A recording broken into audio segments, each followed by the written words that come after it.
선하게 살려고 애쓰는 당신, 솔직히 지치지 않습니까? 그건 신앙이 아니라 자기 학대입니다. 오늘 아주 불편한 질문 하나 던지면서 시작할게요. 기독교는 사랑의 종교라고 하는데 왜 어떤 사람은 주님을 신앙한 지 오래되었음에도 불구하고 말할 때마다 잔소리나 정죄로 필터링 돼서 나갈까요? 왜 우리는 꾹 참다가 한 번에 폭발하거나 속은 부글부글 끓는데 겉으로만 거룩한 척 미소 짓거나 할까요? 이게 정말 성령의 열매일까요? 아니면 그냥 인내심 테스트일까요? 우리는 지금까지 이렇게 배웠습니다. 예수님처럼 생각하고 예수님을 닮아가세요. 참으세요. 사랑하세요. 이게 얼마나 무서운 말인지 아십니까? 이건 마치 호랑이한테 야, 오늘부터 풀 뜯어 먹으면서 사슴처럼 행동해라고 강요하는 거랑 똑같습니다. 본성이 호랑이인데 행동만 사슴을 하라니까 스트레스가 극에 달하는 거죠. 기성종교는 자꾸 행위의 교정을 말합니다. 말투를 고쳐라, 태도를 고쳐라. 그런데 여러분, 도덕과 윤리는 불교에도 있고 유교에도 있습니다. 오히려 그분들이 우리보다 더 도덕적일 때가 많습니다. 만약 기독교가 단순히 착해지는 것이 목적이라면 굳이 예수를 믿을 필요가 있을까요? 그냥 인문학 강의 듣고 명상하는 게 훨씬 효율적이지 않을까요? 성경은 그리스도인이 단순히 도덕적인 사람이 아니라 신성한 생명의 통로가 되어야 함을 분명히 합니다. 여기서 우리가 놓치고 있는 결정적인 성경 구절이 있습니다. 요한복음 7장 38절입니다. 나를 믿는 자는 성경의 이름과 같이 그 배에서 생수의 강이 흘러나오리라 하시니. 여기서 배라고 번역된 헬라어 코일리아는 단순히 신체 부위가 아닙니다. 인간의 가장 깊은 곳, 즉 영이 거하는 처소를 상징합니다. 믿는 자의 영 안에 계신 성령이 밖으로 흘러나와 주변을 적셔야 한다는 뜻입니다. 그런데 우리는 그리스도를 내보내는 것을 내가 그리스도 흉내내는 것으로 착각하고 있습니다. 이게 비극의 시작입니다. 자, 논리적으로 따져봅시다. 강물이 흐르려면 두 가지가 필요해요. 원천과 통로가 필요하죠. 우리의 의지는 원천이 될 수 없습니다. 의지는 고갈되는 자원이거든요. 문제는 우리가 통로 역할만 하면 되는데 자꾸 자기가 원천이 되려고 한다는 겁니다. 내가 사랑을 만들어내려고 하고 내가 인내를 생산하려고 하거든요. 그러니까 며칠 못 가서 바닥이 드러나고 나도 할 만큼 했어라며 폭발하는 겁니다. 성경은 당신들의 생수를 만들라고 한 적이 한 번도 없습니다. 단지 흐르게 하라고 했을 뿐이죠. 고린도후서 2장 14절입니다. 항상 우리를 그리스도 안에서 이기게 하시고 우리로 말미암아 각처에서 그리스도를 아는 냄새를 나타내시는 하나님께 감사하노라. 그리스도인은 향수병과 같습니다. 병이 깨지거나 열릴 때 그 안의 향기이신 그리스도가 밖으로 퍼져나가는 것이 정상입니다. 우리가 흔히 하는 오해 중 하나가 내가 변해야 주님이 나타난다는 생각입니다. 아니요, 틀렸습니다. 당신이 멈춰야 주님이 나타납니다. 종교란 내가 주님을 위해 뭔가를 하려고 애쓰는 것입니다. 그 결과는 교만 아니면 절망입니다.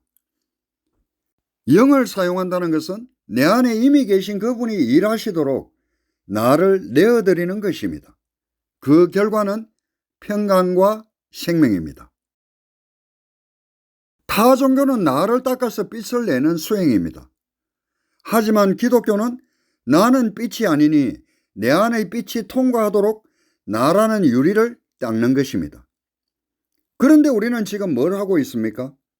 유리에 내 자아, 내 고집, 내 기준이라는 페인트를 잔뜩 칠해놓고 그 위를 종교라는 스티커로 도배하고 있지 않습니까?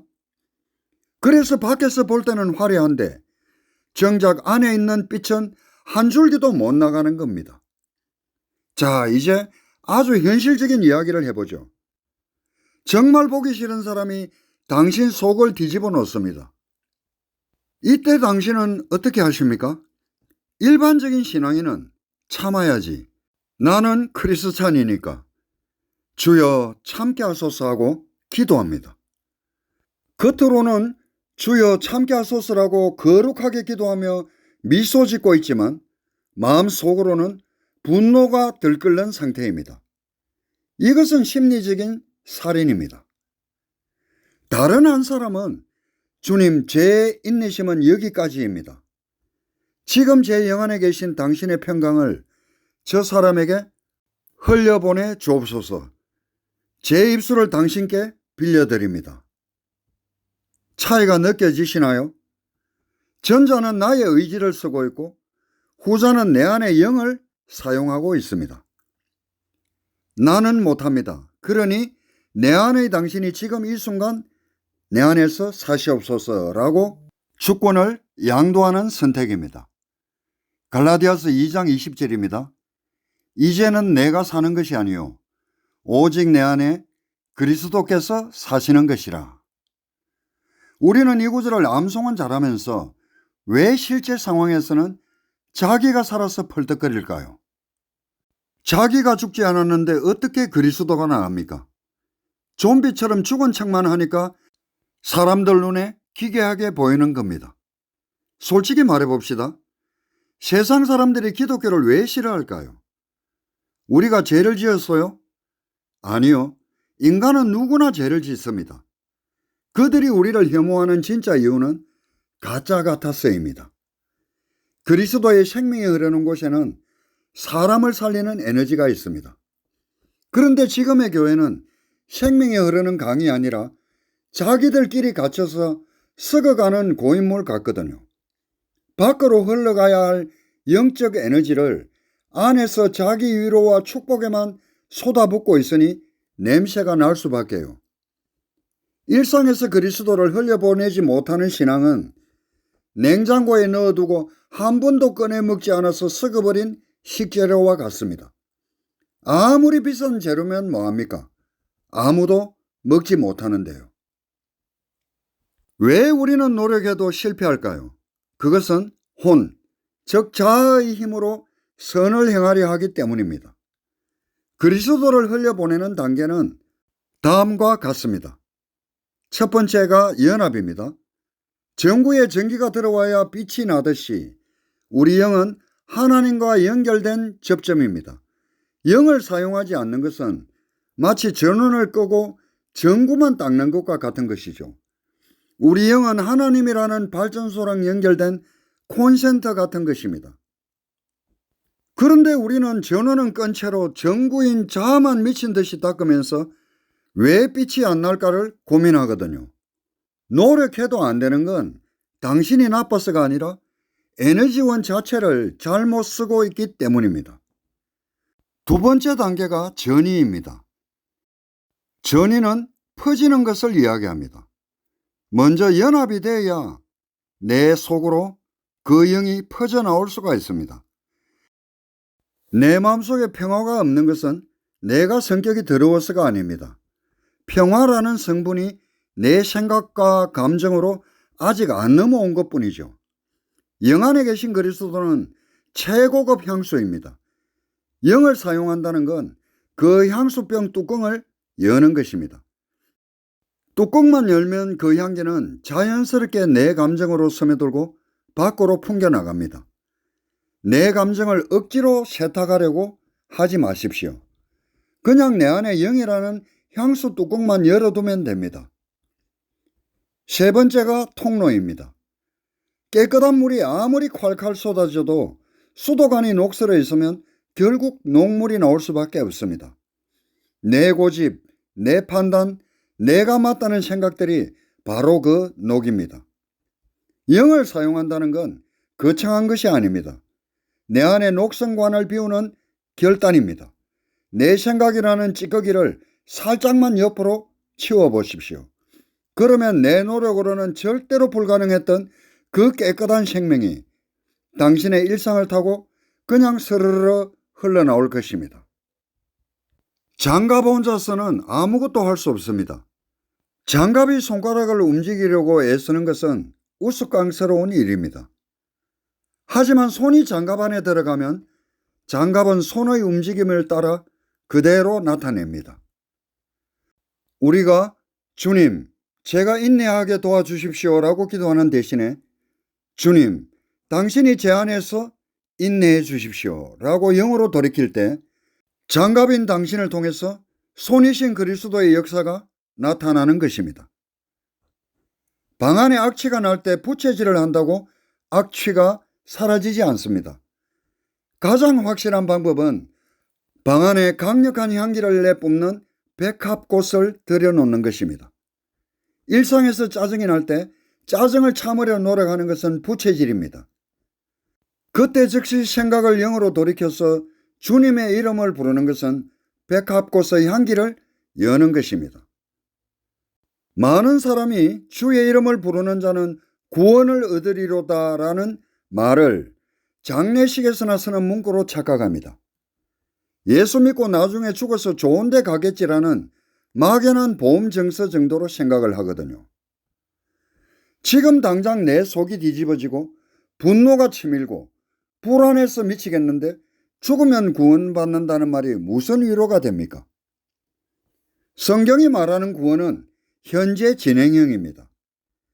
주님의 이름을 부르는 그 순간 당신의 영 안에 계신 그리스도가 당신의 복잡한 생각과 감정을 덮어버리는 사건, 그것이 바로 지금 여기에서의 구원입니다. 주님의 이름을 부르는 것은 그리스도의 통치 안으로 내가 들어가는 것입니다. 상황 자체를 주님께 던져버리세요. 아멘 주님. 주님 맞습니다.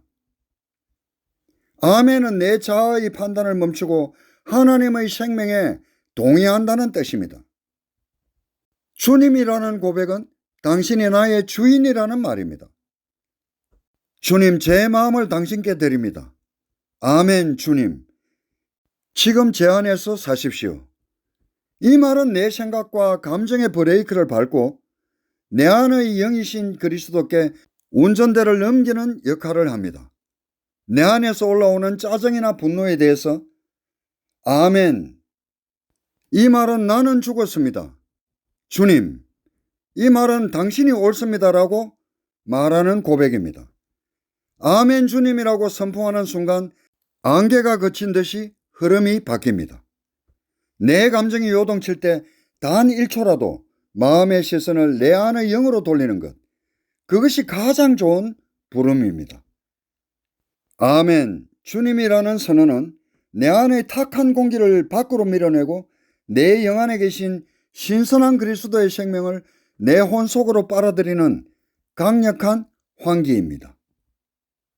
댐에 물이 가득 차 있어도 수문을 열지 않으면 아래쪽 마른 논에는 물이 가지 않습니다. 우리 영 안에는 이미 그리스도라는 무한한 저수지가 있습니다. 우리의 아멘이라는 시인과 기대하는 마음이 수문을 여는 장치입니다.